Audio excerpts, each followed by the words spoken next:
School బాలికపై అర్ధరాత్రి లైంగిక దాడి, బలవంతంగా మద్యం తాగించి మరీ కిరాతకం. ఏలూరులో దారుణం. ఓ వీధిలో అపస్మారక స్థితిలో పడి ఉన్న బాలిక స్థానికుల సమాచారం జీజీహెచ్కి తరలించిన పోలీసులు. లైంగిక దాడి జరిగినట్టుగా వైద్యుల అనుమానం అన్నట్టు. మరి ఈనాడు ఎక్కడ హైలైట్ కాలేదు. గవర్నమెంట్ మందైనప్పుడు రాయరన్నటువంటి ఉద్దేశంతో ఆగారా ఏంటనేది తెలియదు. ఇది ఏలూరులో సోమవారం అర్ధరాత్రి మైనర్ బాలికపై లైంగిక దాడి కలకలం రేపింది.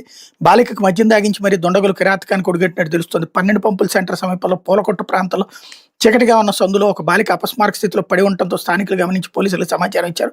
పోలీసులు ఆమెను ఏలూరు జీజీహెచ్కి తరలించారు. ఆమెను పరీక్షించిన వైద్యులు లైంగిక దాడి జరిగినట్టుగా అనుమానం వ్యక్తం చేశారు. పూర్తి స్థాయిలో పరీక్షల అనంతరం నిర్ధారిస్తామని వెల్లడించారు.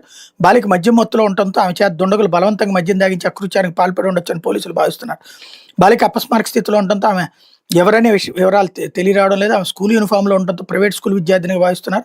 ఏలూరు 2 టౌన్ సిఐ అశోక్ కుమార్ ఘటనా స్థలాన్ని పరిశీలించి దర్యాప్తు చేస్తున్నారు. ఆమె స్కూల్ విద్యార్థిని చెత్తేరుకునే బాలికను అనేది కూడా తేలాల్సి ఉందని చెప్తున్నారు. బాలిక అపస్మారక స్థితిలో పడి ఉన్న ప్రాంతానికి సమీపంలోనే మద్యం దుకాణం ఉండటం, ఆ ప్రాంతంలో గంజాయి బ్యాచ్ సంచారం ఇటీవల పెరగడంతో ఘటనపై అనేక సందేహాలు వ్యక్తమవుతున్నాయి. బాలిక స్పృహలోకి వస్తే గానీ పూర్తి వివరాలు చెప్పలేమని పోలీసులు చెప్తున్నారు. కూటమి పాలనలో బాలికలకు రక్షణ లేకుండా పోయింది.